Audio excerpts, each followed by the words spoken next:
Redfin, as a big player in the real estate market, is done. Bought last week by Rocket Mortgage, a deal that will close over the next months. But basically, they're finished. What happened? They're such a big player and seemed to be bent on disrupting the market. And the real estate industry news kept telling us how great they were. What happened? We're going to update you on that. I'm Bill Gross. This is my weekly update of real estate at Bill Gross Probate and social media. And thank you for joining us. We do this both in email form and video form every week. So before we get into specifically Redfin, let's take a look at the market, make sure we set the table as to where we are in the marketplace. So we can see how the Redfin piece kind of fits into that. The first thing to always look at is interest rates. Where are they? And they seem to be steady at below 7%. They closed this week at 6.71, down a little bit from last week at 6.81. So the market, as you can see from this graph, is about the middle of where it's been for the last year and has been trending downwards since about the election time period. No major changes, certainly no major change up, no real volatility like the stock market. So overall, things have been improving. Not sure what that means or where it's headed, but as of right now, interest rates are sufficient. And when you see an economy, there's two parts. There's demand and supply. The demand is interest rates. There's good enough interest rates to create continued demand to buy the houses available in the market. And that's where the problem, I think, really lies in overall, is there's not enough houses in the market. When we look at the supply side, inventory, here is the monthly number, February 1,100,000, slightly less than January's number. If we look at each, let me go back to 1.139, slightly less. So we have less houses for sale. And until we have more houses for sale, prices aren't going to drop. But also we need more houses to get more buyers interested and more people out of their house in order to sell them to buy something else. So overall, inventory is tight. You'll notice again, inventory levels, while where they are below record lows for all pre-pandemic periods. So other than these pandemic years, our inventory is below that. And the thing that's fascinating is our population is growing. You expect more houses overall. Therefore, more houses needed, and yet the inventory has gone down. So as long as that's the case, we can't possibly have a free fall of any kind of market or a drop in the market, and buyers who are thinking of buying should be able to buy fairly confident that they should see the historic norms for appreciation over time. Now, in LA, because the market is very localized, our market had gone up a little bit towards more of a seller's market as a 39 according to Altos research, and then bumped back down to 38. So it's in the middle of the two. Still a seller's market, not the strong seller's market of the COVID period, but still overall a strong seller's market. And again, as long as there's not excess inventory, and of course we just recently blew out 13,000 homes, and half those owners are going to look for someplace to live, or are going to need someplace to live. You would think there's more demand, not less demand. As long as that's the case, we can't possibly have a drop in values. Okay, so what's happening with the marketplace overall?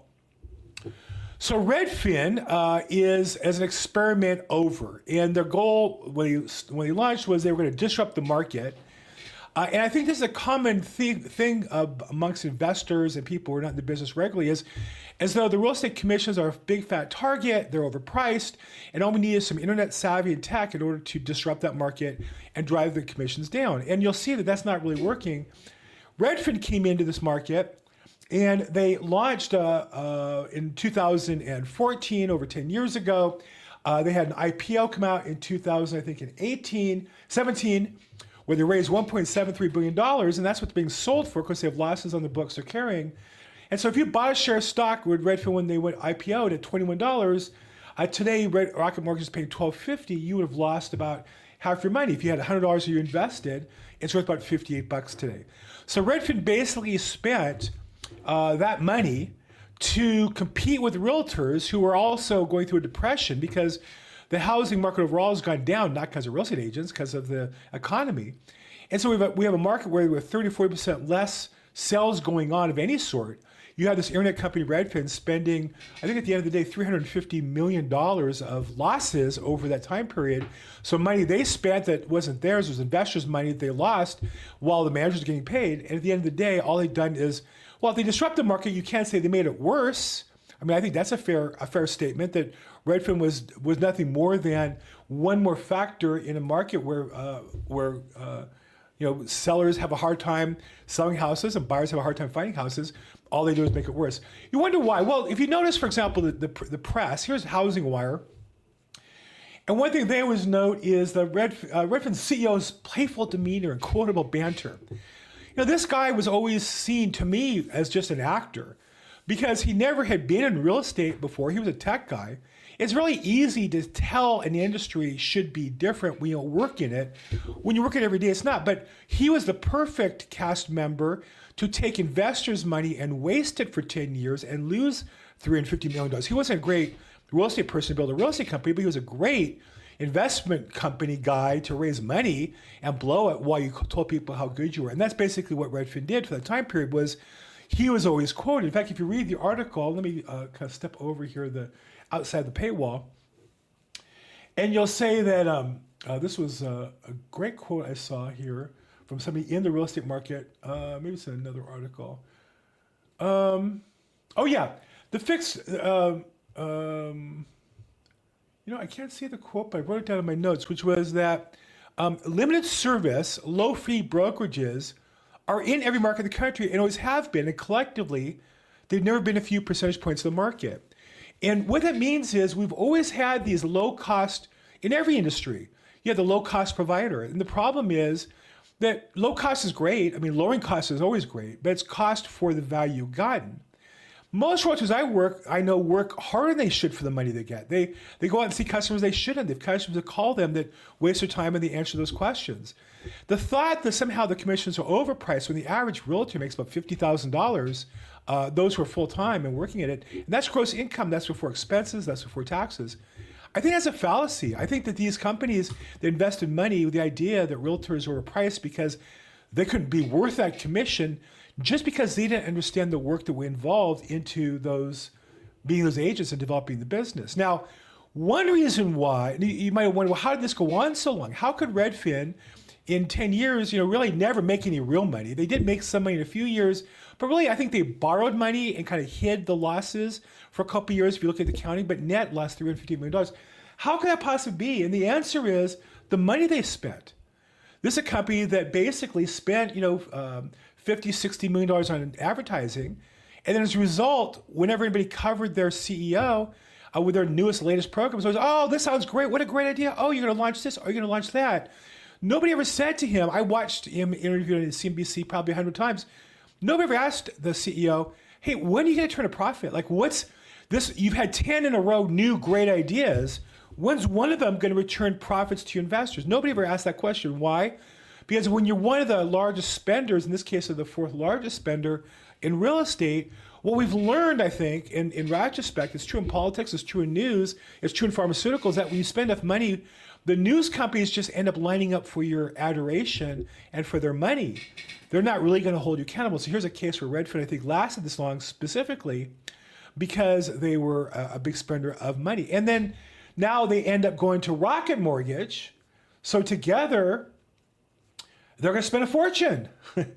Why is that? In my experience, Rocket Mortgage is one of the worst mortgage lenders. I don't know anybody who uses them by choice who's not getting some sort of compensation from them. They have a wholesale division. They have realtors who they give commissions to because they have some sort of a cooperative brokerage with. But I don't know anybody who uses them. They've been around for a while. And the answer is why? Because Rocket Mortgage, like some of these other companies, has to spend all kinds of money advertising how good they are, like Bank of America and Wells Fargo. They have to advertise they're good because they're not good. And so the ads are designed to fool you on a transaction you might do once in your lifetime. And they hope as a result of that, they get away with bad service. And I think it's up to us as consumers, and certainly as a professional, to call them out and say, look, you bought Redfin basically for their tax losses and their website, not for the business proposition. And at the end of the day, you can't survive and grow a great business while building a great product and a great service. Okay, so let's continue in real estate news. What else is going on? Well, the federal government, is continuing to chase after realtors. The last 4 years, you saw the Department of Justice get involved in a national settlement and really put their thumb on the scale to force realtors to bankrupt themselves, I think, in a lot of ways. And that's continuing. The Department of Justice, Antitrust Division, filed a supplemental in the no-select lawsuit saying they felt that realtors' commissions are still too high. And as I've said in the past, there's some stupid attorney who's never sold a house, bought a house, or worked as real estate, but she knows they're too high. And this is just attorneys who always look down on other professions other than their own because they don't have the same law school degree.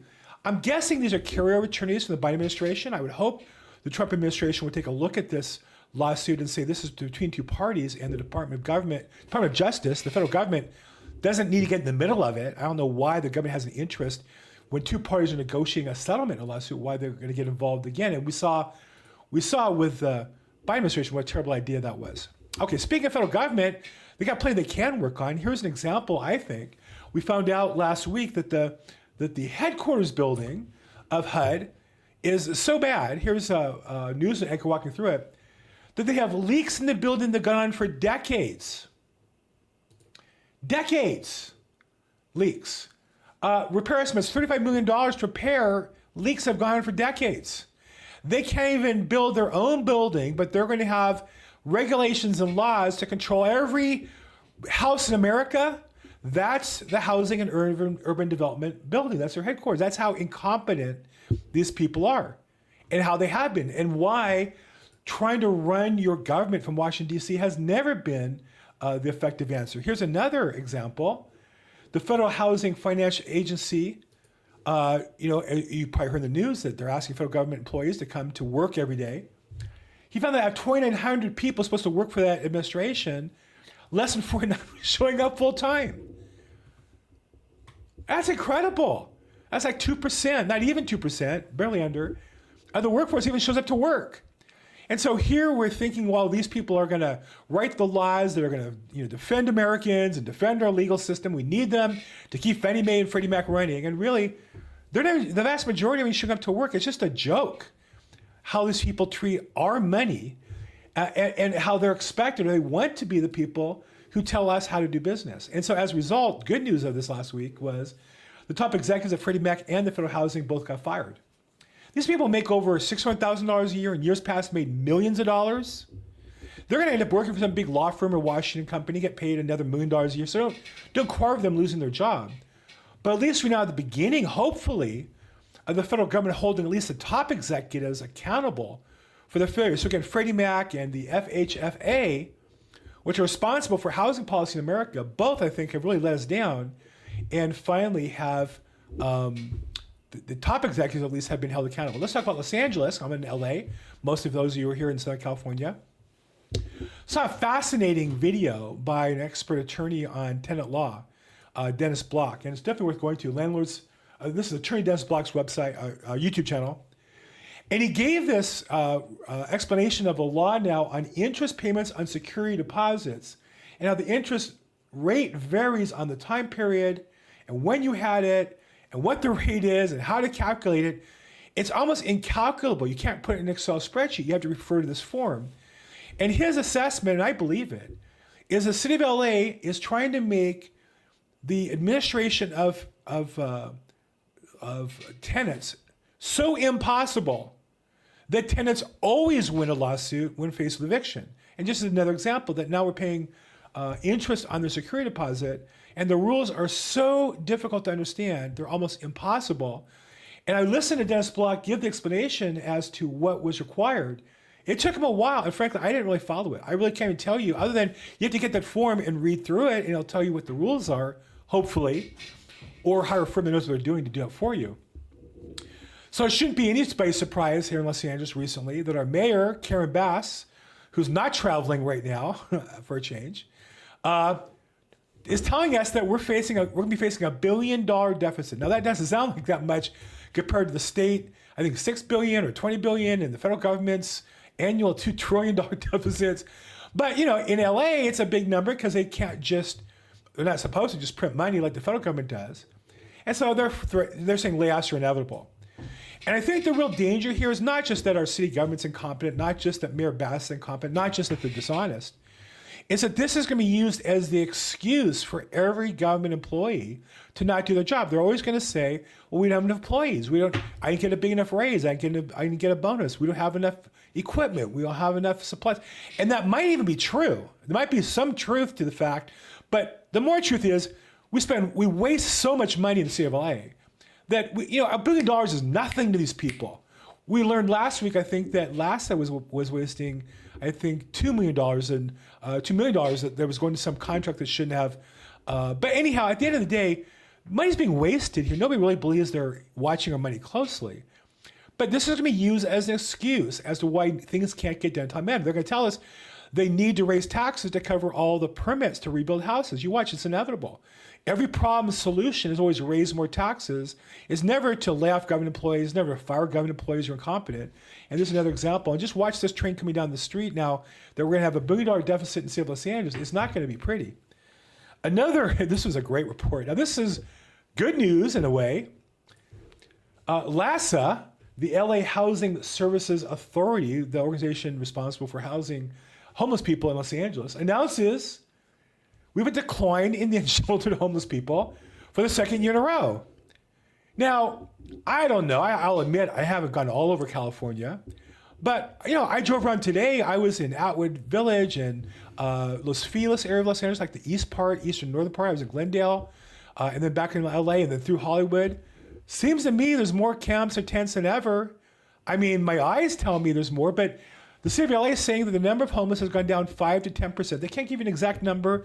And just last month, they complained they couldn't get enough volunteers. The numbers they pick are from volunteers, not even employees of the government agency. But at the end of the day, they're telling us it's going down. That sounds like good news. Now, I would say before you celebrate, though, you might want to listen to the governor, because Governor Newsom, I'm not sure I normally would hold him up to be a reliable source, but he says the opposite. He says that California has more homelessness than ever.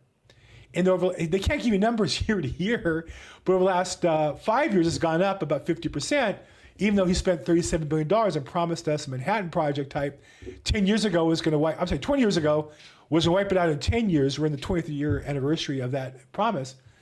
But so here the governor is saying it's going up, so he wants more money. He's going to ask the federal government to help bail us out. So California's going up, homelessness, but LA is going down. So really what they want you to believe, if you want to believe the mayor and the governor are both honest people and hardworking and doing their best for you, you'd have to believe that homelessness is going up in California outside the largest city and the poorest city by numbers of impoverished Los Angeles. That LA has done a better job solving homelessness than the rest of the state of California. That's what you have to believe. If you believe that, would you put that in the comments down below? I'd like to know, is it just me? Am I jaded here? Have I lost all confidence in our city unfairly? Is the Karen Bash really honest? Is the LASA organization really honest? Please help me out here. Let me know in the comment section. Because really, at the end of the day, I think we all know the truth, which is these people say whatever they can, whatever they can get away with in order to get more money, to raise taxes, to raise their salaries, to pay their friends. And they're shocked when they tell you that they're not successful, and they're shocked when they tell you money's being wasted. It reminds me of Casablanca. If you haven't seen it, I'm not going to play it because I don't get taken down by YouTube, but definitely go to Shock the Gambling is Happening, Casablanca. If you know that scene, you know what I'm talking about. If you don't know, it's definitely worth following. That is, I think, our city and state government agencies. They're shocked to find out there's homelessness, and the more money we spend is not solving the problem. What do you think? Has the problem gotten better? Are there less homelessness in your area? Is there less trash in your area? Put in the comments if there are. I'd love to know. I'm willing to be wrong. I want to hear from you. Subscribe if you like this. Send me comments. As always, make today your best day ever. Thanks so much.